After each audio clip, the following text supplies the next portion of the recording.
So when is the wrong and the right time to judge someone or some situation?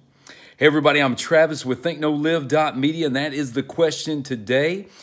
We are doing 30 thoughts in 30 days, all of January, to bring you to a place of having your best year ever. And I got to say, this is not a direction I really intended to take. I was really trying to just stay motivational and practical and inspirational. But you know, something hit me today in this day, in this time, in this age of dealing with judgment.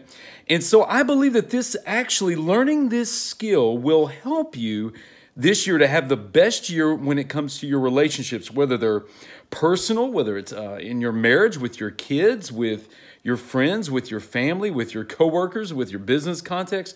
I believe that learning this skill will actually help you learn how judgment works and the wrong and right times to apply and approach. And I'll tell you what got me thinking about this was two things that happened today. I'm actually reading through scripture and was just finished Job a couple of days ago, and I was just going back over some notes, and it just was one of those things that was fresh in my mind about how it actually says in Scripture that Job was a righteous man, that he didn't do anything wrong, but yet when his friends came to comfort him, they turned into ridiculing him and falsely accusing him. And as you listen to all their back and forth, and I'll spare you all the details of that, but when you get to the end, you actually see God tell his three friends that they're going to have to come through Job to get forgiveness from God because what they were saying about God was wrong. So they had the wrong idea about Job's situation and about God. And then I think about the current event that's going on. I'm not going to name it just yet because I like to deal with rather than the symptoms of how things work out, I like to deal with the root causes. But again, we're talking about judgment, and I will just admit that I got duped by a particular situation that I saw on the news media, whether it was on my news stream on my phone. I watched it on TV, and I think I even saw something on YouTube about it.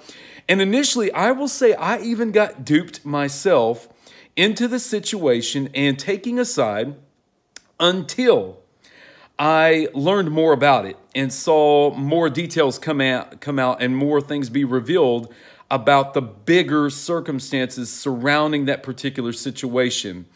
And I was really upset at several things. I was upset at myself first and foremost because I didn't wait for the details.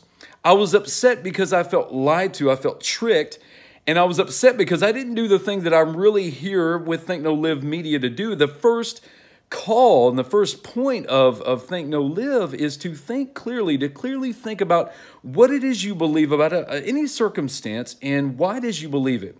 And so, you know, again, just talking about judgment, I know that everybody loves to go to their go-to verse when they don't want to get judged in Matthew 7 where it says, "Do not judge." But quite often, and this is sad, that people don't read it in context and don't read the rest of the text, so they end up miscontextualizing the whole passage and the whole point. What Jesus was saying specifically in this is he was saying to examine yourself first. It was that kind of judgment where you examine yourself first so that you can help others out with their issues. He wasn't saying that the people that you're judging aren't in the wrong. He's just saying you better be careful about how you approach it. And I think it also comes from the fact that in this day and age, we have a very myopic, very one-dimensional view of what judgment is. We use judgment only in the condemnational way. To judge someone outrightly, especially when it comes to a Christian, we always get labeled as we judge in the sense that we say it's wrong, therefore you're going to hell. Listen, let me be very clear about the Christian worldview. I can't say you're going to hell by doing such and such.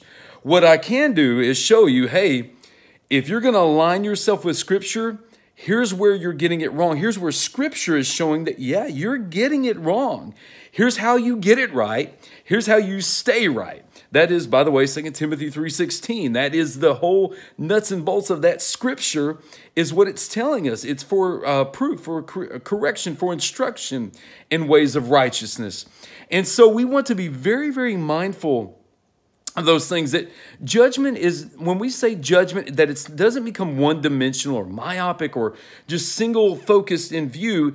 Yes, there is a condemnational aspect of it, but there's also a convictional. Like if I'm doing something wrong and we're in relationship, we have friendship and we know each other, I want you to be able to say those things to me. I want you to be able to call that out in my life and bring that spirit of conviction because I know that you care about me.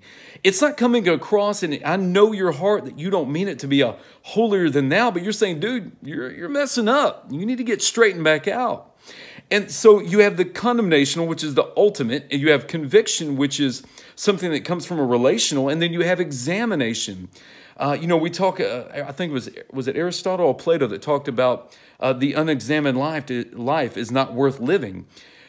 Judgment also comes by way of examination. Scripture even tells us that we should do that self-examination, that we should judge rightly. And that's what I would say, lean into the same Jesus that talked about judge not or do not judge, and we already talked about that, also said in John 7, don't judge by appearances, by mere appearances, but judge with right judgment. So there it is right there. The same Jesus that most people love to get that little soundbite where he says, don't judge, and they misrepresent, miscontextualize all that. He says it in John 7, don't judge by appearances, but judge with right judgment. So we're supposed to examine the situation. We're supposed to examine the individual. Scripture says somewhere else to be quick to hear. Be quick to hear both sides or all sides or as many as you can. Slow to speak and slow to wrath. Slow to that condemnation or that snap judgment. Let's be very mindful of that. And I will just tell you that if you can master this skill, it will make your relationships better, stronger.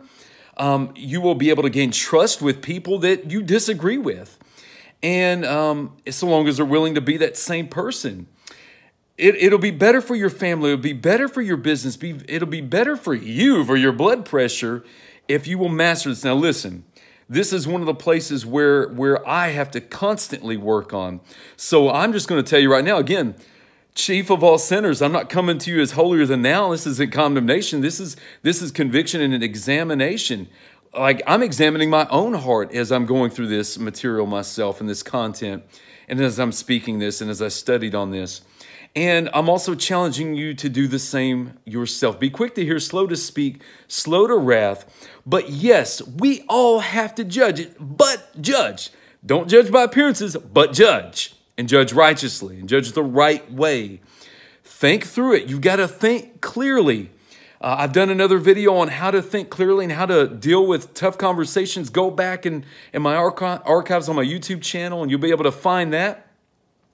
And anyway, so I'm going to close it out. Again, my name is Travis with ThinkKnowLive.Media.